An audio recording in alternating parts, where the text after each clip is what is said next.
आस शुखुआ किनिबा आस माँ माने सब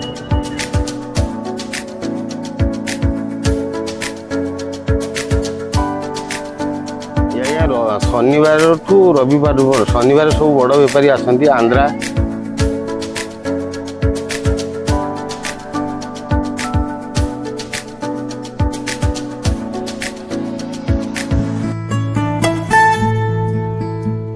मु आज आसी ओडिशार एक प्रसिद्ध शुखुआ हाट जहाँ हुमा सहर में अवस्थित। यही शुखुआ हाट एशिया महादेश में कहीं प्रसिद्ध आसतु जानिबा।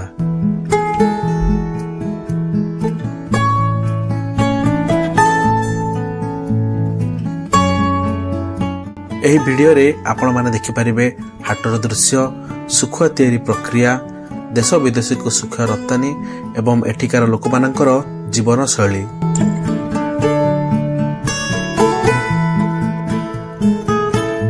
हुमा शुखुआ हाट अनेक वर्षरू एक प्राचीन व्यवसाय केन्द्र भाव प्रसिद्ध।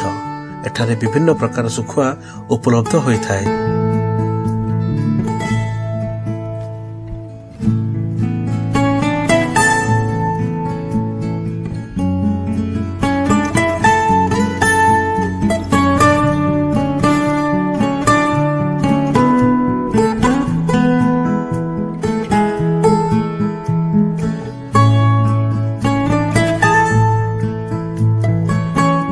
एही प्रसिद्ध शुखुआ हाट हुमा सहर निकटरे 16 नंबर जातीय राजपथ कड़े अवस्थित।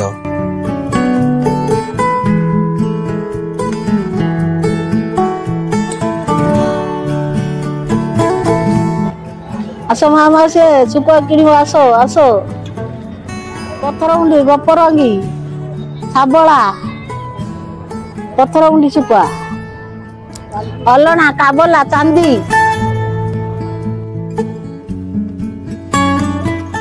सप्ताहर प्रत्येक शनिवार और रविवार दिन यही हाट लगी थाए।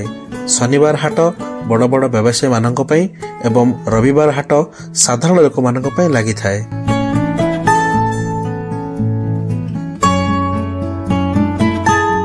एठिकार शुखुआ केवल ओडिशा माटीर स्वाद को जणाइबा पई नुहे, देश विदेश मध्य रप्तानी करा जाय थाए।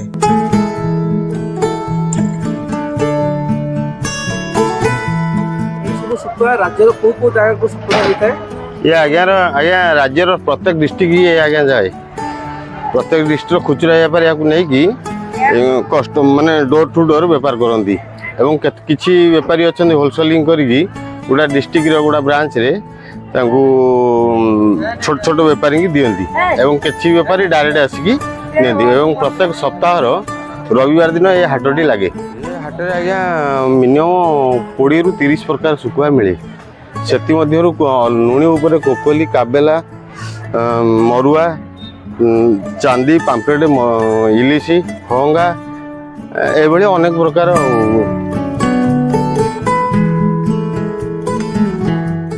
हुमा शुखुआ हाटरे एकाधिक प्रकार शुखुआ मिलता है जहाँ लोक मानक मध्य अत्यंत लोकप्रिय, जपरी पोहला, रोही, चिंगुड़ी, इलिशी, नोली, छुरी, काबेला, पथरमुंडी, साबला एवं कोकोली शुखुआ एमिति अनेक प्रकार शुखुआ मिलता है।